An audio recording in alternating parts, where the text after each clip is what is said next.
राम राम मंडळी, स्वागत आहे आपलं गावची चवमध्ये. तर मंडळी, रानभाजी कशाला म्हणतात बरं का? ज्या भाजीला फवारे मारले जात नाही, ज्या भाजीची शेती केली जात नाही, त्याला रानभाजी असं म्हणतात. म्हणजे मंडळी, त्या रानभाज्याला आहे ना मटेरियल वगैरे काहीच नसतं बरं का. आणि ही मंडळी भाजी आपल्या शरीरासाठी फार उपयुक्त असणार आहे बरं का. आणि रानभाज्या नेमकं कशा ओळखायच्या? रानभाज्या या निसर्गामध्ये उगवलेल्या असतात. ह्या रानभाज्या पाऊस पडला की प्रामाणिकपणे उगवत असतात. म्हणजे मंडळी, निसर्गाचं काम करत असतो, आपल्याला आपलं काम करायचं आहे. तुम्ही बघू शकता, भरपूर मोठा वेल सापडलेला आहे. आणि ह्या शेंगाचं नाव आहे आबाईच्या शेंगा. कुणी अबाई बबाईच्या शेंगा पण म्हणतात. हा, म्हणजे भरपूर नाव आहेत नाही का. कुठे कुठे वेगवेगळे नाव आहेत. आणि ह्या वेलामध्ये भरपूर शेंगा आहेत बरं का. पण मी तुम्हाला ह्या शेंगाचं महत्त्व असं सांगतो, भरपूर ताईंनी, भरपूर दादांनी ह्या शेंगाचे वेगळे वेगळे फायदे सांगितलेले आहे. पण आमच्या गावाकडं तुम्ही जर आजी आजोबा जे वयस्कर माणसं असतात ना, त्यांना जर विचारलं ना, ते वयस्कर माणसं ह्या शेंगाचा फायदा काय सांगतात माहिती आहे का?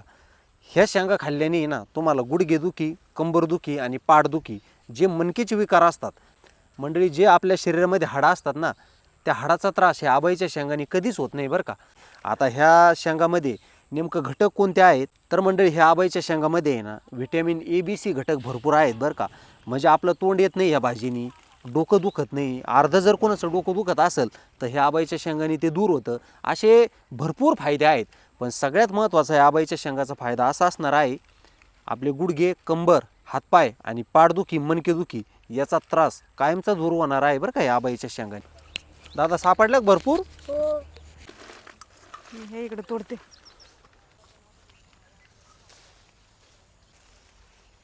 हे वेल असा काट्याच्या झाडावर आलेला आहे बरं का. आपोआप उगलेला आहे पावसाळ्यामध्ये. भरपूर शेंगा आलेल्या आहेत त्याला आणि फुलं पण लागलेले आहेत. हे पहा किती छान असे फुलं आलेले आहेत. हे पहा निळ्या निळ्या रंगाचे इथं. हे शेंगाची भाजी 8 दिवसातून एकदा तरी खात जायची बरं का. आमच्या आजी सांगत असतात, ह्या शेंगाच्या भाज्या खात जा, याच्यामध्ये बी पण असतं बरं का. आपोआप उगलेला वेल आहे हा. आणि याच्या शेंगा दाखवते मी तुम्हाला. हे पहा इथं शेंगा येतात, कवळ्या कवळ्या येतात. मी आता भरपूर काढल्यात तरी पण. हे पहा मस्त अशा शेंगा आहेत. खूप मोठा वेल झालेला आहे.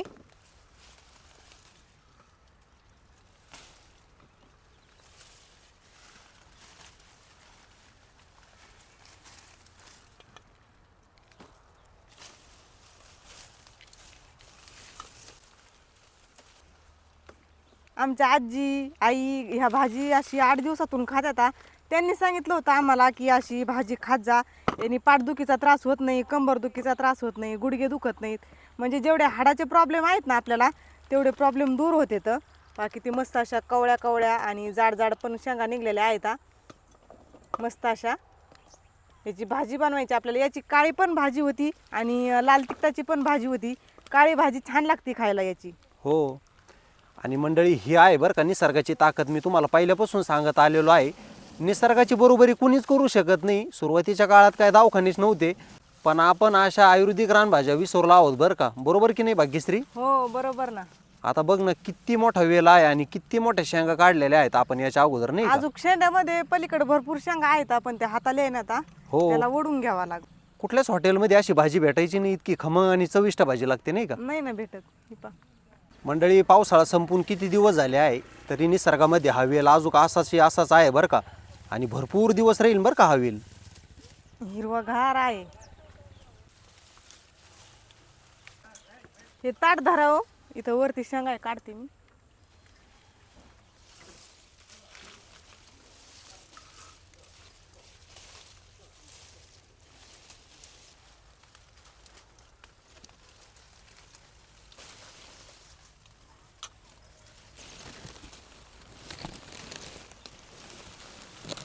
जपून बरं का. हो,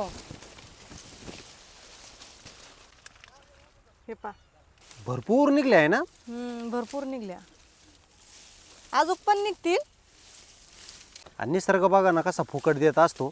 आता ह्या शेंगा बाजारामध्ये जर घेतल्या तर भरपूर पैशाच्या होतील. निसर्गामध्ये भरपूर काही असतं, फक्त शोधता आलं पाहिजे ना. हो, नाही तर निसर्गाने अशा मनुष्याच्या पोटासाठी सर्व हजारो औषधी वनस्पत्या दिलेल्या आहेत. काय वाटतं? हो आहेत ना.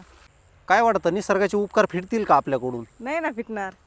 निसर्ग आपल्याला भरभरून देत असतो, पण आपल्याला त्या वनस्पत्या सापडल्या पाहिजे आणि आपण पण प्रयत्न केला पाहिजे त्यांना सापडण्याचा.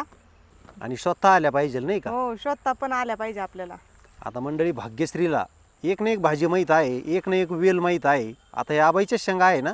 हो,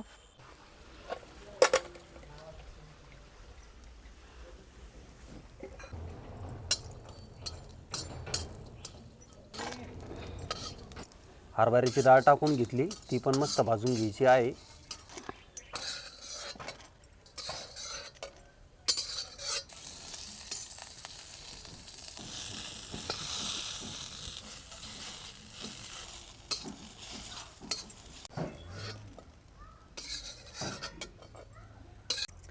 आई पण शेंगा कस काय आणल्या? कवळ्या आणि बर सगळ्या आहेत ना? बारीक काप करायचे ना असे? बारीक चिरायच्या.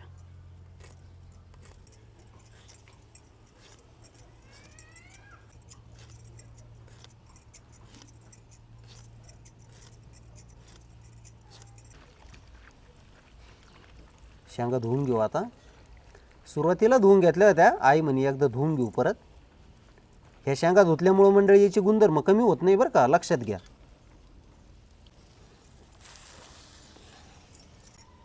ह्या भाजीला चिरून जरी धुतलं तरी जमतं बरं का.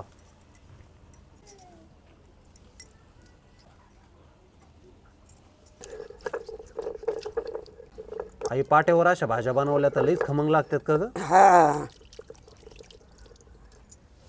तेल टाकून घेतलं आहे मंडळी कढईमध्ये. धना पावडर, लाल तिखट टाकून घेतलंय. ही लाल मिरची गाई, हा, हळद,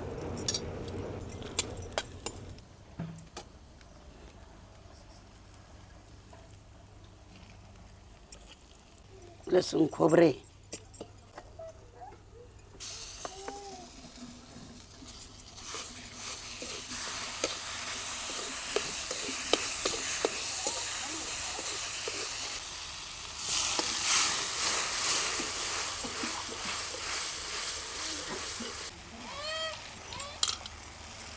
राम वाट बघतोय भाजीची. मीठ टाकून घ्यायचं आता भाजीमध्ये.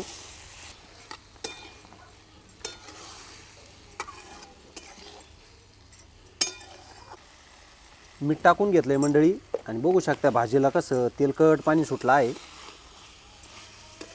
अशी छान तरी येईल ना भाजीला आता. आहे की नाही मंडळी, दिसायला दिसती आहे की नाही मटणापेक्षा 3 पट छान आणि सुंदर भाजी.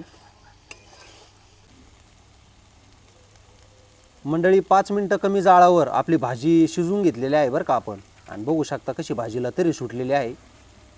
तर मंडळी ही भाजी आपण पातळ रश्याची बनवू शकतो, अशी मसाल्यातली बनवू शकतो, कुरडी बनवू शकतो. तर तुम्हाला आजची ही आबाईच्या शेंगाची भाजी नक्की आवडली असेल तर मंडळी तुम्हाला अशा निसर्गामध्ये जर आबाईच्या शेंगा, आयुर्वेदिक रानभाज्या जर सापडल्या ना, तुम्ही अशा भाज्या नक्की बनवा जा बरं का. आता बघा आपली भाजी किती सुंदर तयार झालेली आहे. अशी मसाल्यातली पण छान लागते बरं का, आणि पातळ तर खूपच छान लागती आणि कुरडी पण छान लागती. म्हणजे आयुर्वेदिक ज्या रानभाज्या आहेत ना, त्या कशा बनवा तुम्ही, अगदी तेल मिठामध्ये बनवा, त्या पण खूप छान लागतात खाण्यासाठी. तर मंडळी चला, तुम्हाला आजचा व्हिडिओ कसा वाटला ना ते नक्की कमेंट करून कळवा बरं का. आणि मंडळी तुम्ही जर गावची चव यूट्यूब चॅनल जर सबस्क्राईब केलं नसेल ना तर आठवणीने सबस्क्राईब करा. आणि मंडळी आपला व्हिडिओ जास्तीत जास्त शेअर करा बरं का. तर चला मंडळी, पुन्हा आपण भेटूया अशाच आयुर्वेदिक रेसिपीमध्ये. तोपर्यंत मंडळी धन्यवाद. मंडळी बघू शकता मी मसाल्यामधली भरपूर भाजी खाल्ली, पण आईला करमतच नाही रश्याच्या भाजीशिवाय, बरोबर नाही. हे बघू शकता आईने किती मस्त भाजी केली रश्याची आणि किती तरी सुटली आहे बघू शकता. असं रसा धरला ना छान लागतो भाकरी संग. मंडळी हे आहे बरं का आपल्या जुन्या रानभाज्यांची ओळख. आईला, वडिलांना, भाग्यश्रीला अशी पातळ रश्याची भाजी आवडती, त्याच्यामुळे त्यांनी पातळ बनवली आणि मी मसाल्यामधली खाल्ली बरं का. आई पण भाजी म्हणजे भाजी झाली बरं का. लई छान लागते. तर मंडळी तुम्ही पण अशी भाजी बनवा जा बरं का.